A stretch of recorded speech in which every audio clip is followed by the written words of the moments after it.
Doy la bienvenida al periodista Jesús Escobar, que ya se encuentra en la línea telefónica aquí con nosotros en el sistema de Sin Máscaras. Jesús, te saludo a la distancia, un fuerte abrazo. ¿Cómo estás? ¿Cómo te va?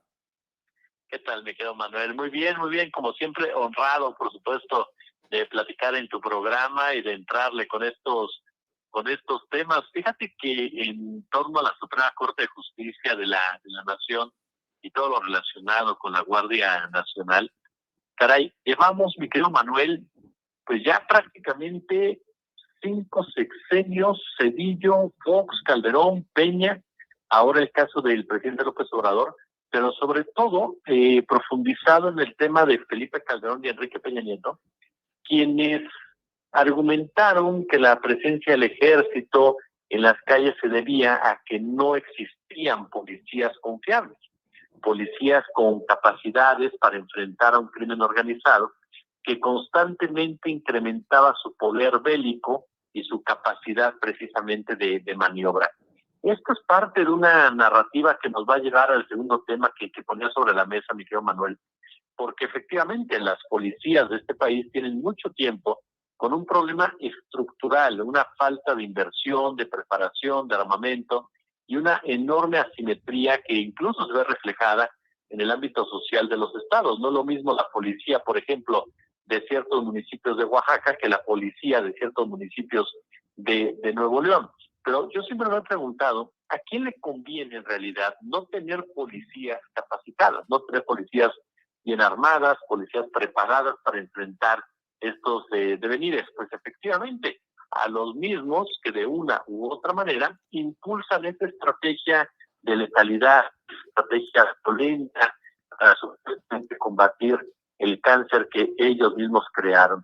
Y es ahí donde el Pentágono, la DEA, quienes son los grandes generadores de violencia en México desde hace mucho tiempo.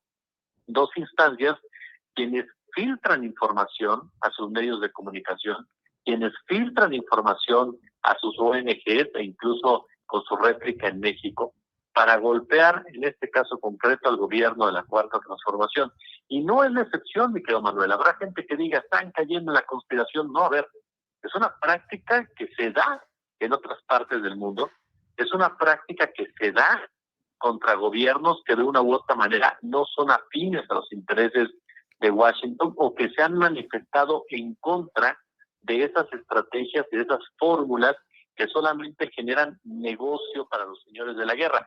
Y es que ese es el fondo de todo esto que estamos viendo en este capítulo de en torno al espionaje que denuncia el presidente de la República, Andrés Manuel López Obrador, que insisto, quien me diga que el Pentágono, quien me diga que la DEA no espía a los gobiernos, está chupando el dedo. Por supuesto que lo hace, y no de ahora, desde hace muchísimos, pero muchísimos años.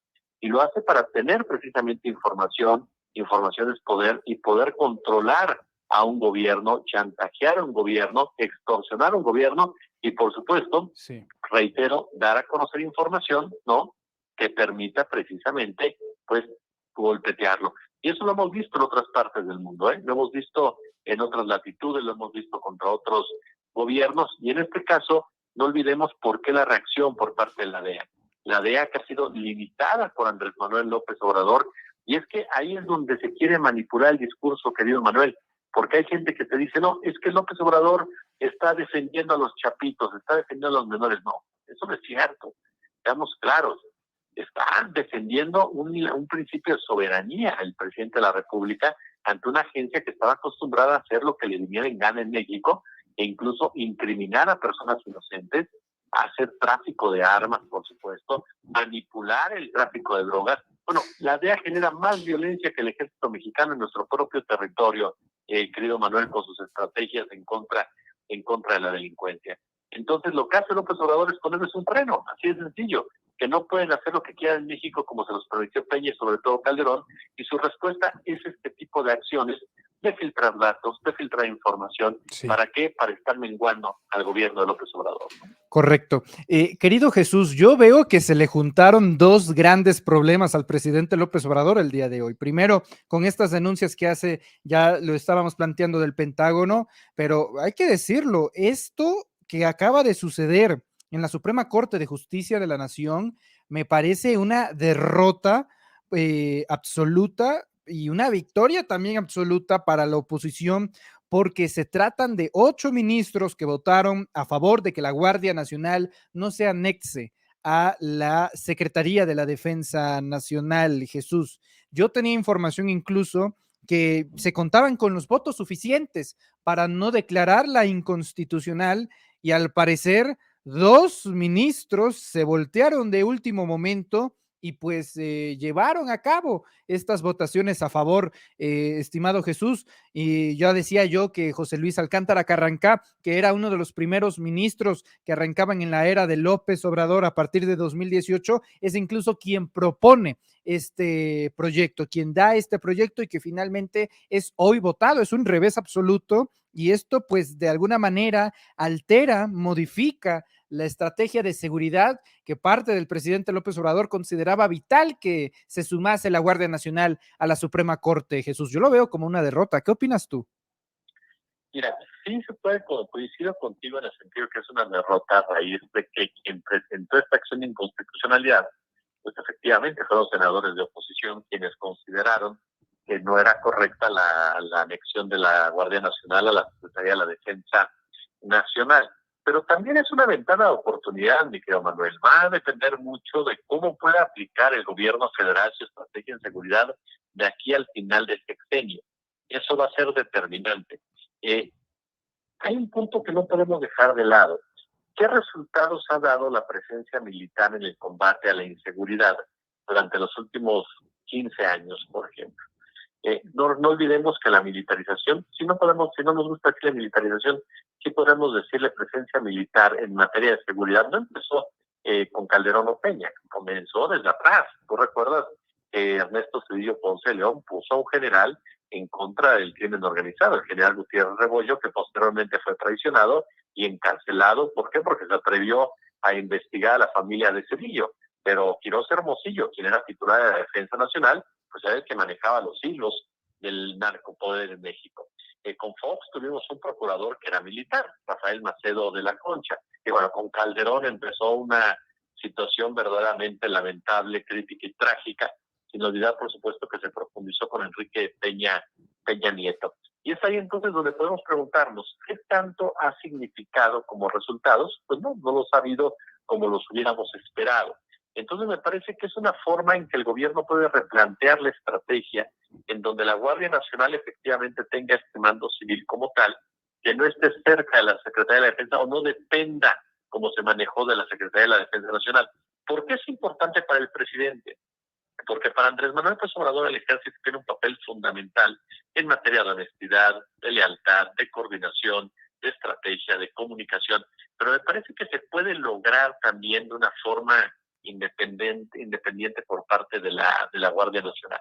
Coincido contigo en que efectivamente sí, viéndolo desde el punto de vista político, de la materia inconstitucional, del debate que se generó al respecto, el gobierno federal pierde, eso es un hecho, no se puede negar, ¿no?, ante esta acción por parte de la oposición, pero me parece que también se le abre una buena oportunidad al gobierno de López Obrador para empezar a profundizar en cambios en materia de seguridad que van de una u otra manera a replicarse en el gobierno que va a continuar a partir del 2024, y que también le va a ayudar en muchos sentidos para profundizar la preparación de la Guardia Nacional, ya sin esa sombra de crítica constante por parte de la oposición de que se estaba militarizando la seguridad pública, aun y cuando, reitero, este problema o esta situación se venía gestando ya desde hace tiempo. Entonces, es una derrota, sí, coincido plenamente contigo, pero cabe la posibilidad o abre la posibilidad de que se pueda modificar en muchos sentidos para que en la estrategia en esta materia pueda dar resultados mucho más plausibles. Ahora, hay un punto que no podemos dejar de lado en toda esta discusión que bien señalas, Miguel Manuel, el tema de los ministros, de los magistrados, en donde algunos de ellos lo que argumentan es que efectivamente, a pesar de que de una u otra manera el mando por parte de la Sedena es civil, porque es el presidente de la República, Andrés Manuel López Obrador, esto no se transfiere hasta lo que es la Guardia Nacional, que tendrá una dependencia directa de la Sedena. Bueno, puede suceder que la Guardia Nacional dependa directamente del presidente de la República, y entonces, como sea, seguirá operando de una manera civil, aun y cuando cuente con los mismos elementos, cuente con los mismos cargos jerárquicos y cuente incluso con la misma forma de preparación. Entonces, lo que te comentaba, creo que hay formas de manejar esta situación sin, por supuesto, ver un daño en el combate directamente a la delincuencia, ¿no? Correcto. De hecho, leyendo las más recientes encuestas, estimado Jesús, leo por parte del analista político Abraham Mendieta, el ejército tiene 4 veces más credibilidad que los jueces, la Guardia Nacional 3 veces más, y sin embargo, unos magistrados multimillonarios al servicio de las peores causas les impiden hoy coordinarse para cuidarnos a todas y a todos, es lo que escribe el politólogo español Abraham Mendieta. Jesús, yo diría también que esto de alguna manera también es un presagio para lo que se va a esperar en torno a la votación del plan B de la reforma electoral. Ahora, la gran pregunta, Jesús, es, ¿hay plan B para el plan B? Porque el plan C ya quedó determinado, que es más algo retórico, ¿no? En los hechos de voto masivo ya sabes qué, ¿no? A los partidos políticos que hoy dominan el gobierno federal, pero en los hechos a corto plazo, ¿tú ves o tienes tangible un plan B para el plan B? Porque honestamente yo ya no veo otro recurso si es que el mismísimo Poder Judicial, uno de los 3 poderes de la Unión, pues la haya desechado hoy mismo, Jesús. Fíjate que no podemos dejar de lado un punto, que es efectivamente la integración de la Suprema Corte de Justicia de la Nación. En ella hay intereses, sin duda alguna, vinculados directamente con Felipe Calderón y con el propio Enrique Peña Nieto. Incluso la propia presidenta de la Suprema Corte de Justicia es alguien relacionada directamente con este último. No es algo que puedan tapar o ocultar o que sea algo sorpresivo. Y por supuesto que de una u otra manera infiere en lo que se refiere a los resultados finales de las votaciones, de las discusiones, porque el Poder Judicial, tristemente, mi querido Manuel, ahora se ha hecho mucha laraca por parte de la oposición, de la independencia del Poder Judicial, de su autonomía, pero si somos honestos, el Poder Judicial pasa algo similar como con el árbitro electoral. Durante mucho tiempo eso de autonomía era una leyenda urbana. Es decir, el propio Ernesto Cedillo Ponce de León dio un golpe de Estado, literal dirían algunos expertos, otros más lo definen como un golpe solo a la Suprema Corte de Justicia, cuando por diferencias con Carlos Salinas de Gortari decidió destituir a todos los ministros y traer a otros que le garantizaran lealtad a él. Entonces, ese es un ejemplo plausible de cómo el Poder Judicial siempre ha estado del lado de la élite política, de la élite gobernante, de esa élite que responde a un sistema financiero económico, de lo cual ya hemos platicado, y por lo tanto muchos de sus ministros emanan precisamente de esos grupos, de esos intereses, apoyados precisamente por diferentes nombres, tanto empresariales como políticos, y por lo tanto cuidan los mismos desde la Suprema Corte de Justicia de la Nación. Y esto efectivamente se verá reflejado en la discusión, en el debate del Plan B, el cual ya ha sido señalado por algunos de los integrantes de la Suprema Corte de Justicia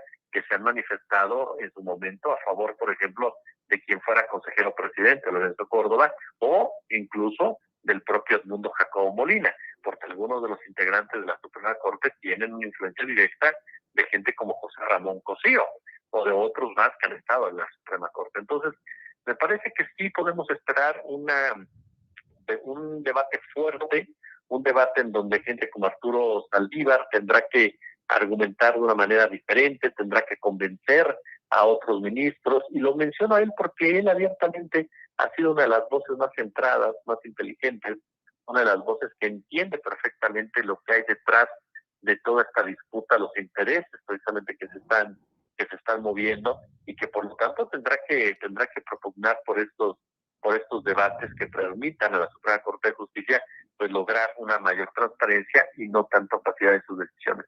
Me queda claro, y te soy honesto, que para el plan B viene un camino tortuoso en la Suprema Corte, viene un camino lleno de obstáculos, y sí, efectivamente, el gobierno federal debe tener listo, sin un plan B como tal, si lo podemos definir como tal, sí una forma de actuar y de operar que le permita precisamente entender qué es lo que va a pasar al interior del Instituto Nacional Electoral, aun y cuando ahora tenga ya un otro tipo de conformación, que me parece que ese sería el camino, querido Manuel, ¿eh?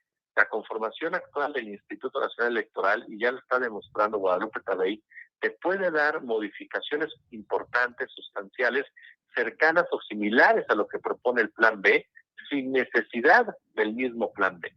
La gente que llegó al Consejo General del INE es gente que tiene un concepto más arraigado hacia la izquierda, y eso puede permitir precisamente un debate más a fondo, sin tanta irregularidad como se presentaba en otras ocasiones, y que puede llevar a estos cambios que, ojo, algunos de los integrantes del Consejo del INE que estaban anteriormente se han manifestado a favor. Entonces, me parece que los cambios pueden llegar desde el propio INE, mi querido Manuel, más allá de la discusión de la Suprema Corte de Justicia de la Nación. Porque ahí dentro del INE hoy hay consejeros que abiertamente han dicho, al INE sí se toca. Al INE sí se toca porque hay que modificar lo que se tenga que modificar, desde el tema de los salarios hasta el tema del costo de las elecciones.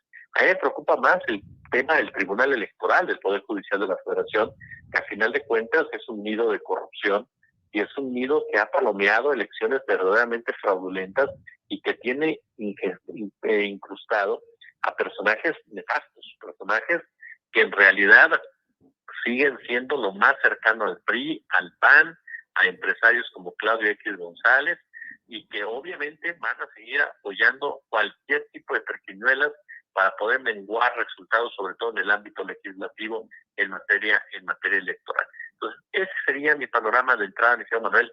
Yo creo que los cambios al interior del INE se van a dar desde su propio consejo, desde sus propios integrantes, que van a poder llevar a cabo acciones similares a las que están planteando el Plan B. Porque sí, tristemente podemos esperar una votación bastante, pero bastante amañada por parte de los ministros de la Suprema Corte de Justicia, que con este argumento muchas veces de barandilla deciden no llevar a cabo cambios de fondo porque no les conviene. Y no les conviene porque ellos mismos en diferentes ocasiones, incluso la Norma Piña lo ha manifestado, no les conviene que las cosas cambien. ¿Por qué? Porque están cómodos como están, ¿no? Correcto.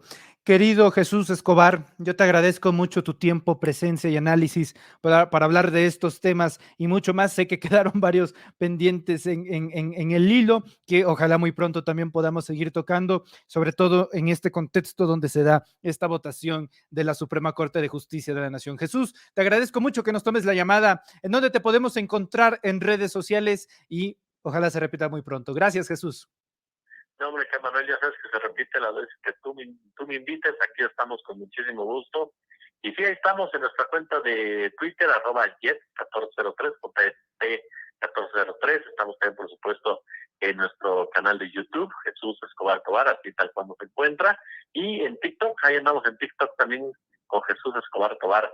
Ya lo sabes, le dio Manuel, para platicar de política, análisis, opinión, en fin, todo ello desde una óptica abiertamente. Yo siempre lo he dicho, porque el periodismo para mí no es objetivo. Para mí el periodismo debe marcar una posición.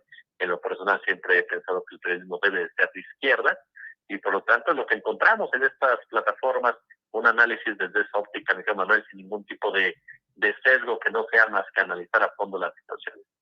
La búsqueda de la verdad total. Muchas gracias, querido Jesús. Te envío un fuerte abrazo y seguimos en contacto. Te envío un fuerte abrazo y al doble, Miguel Manuel, a ti de la audiencia. Hasta pronto. Muchas gracias.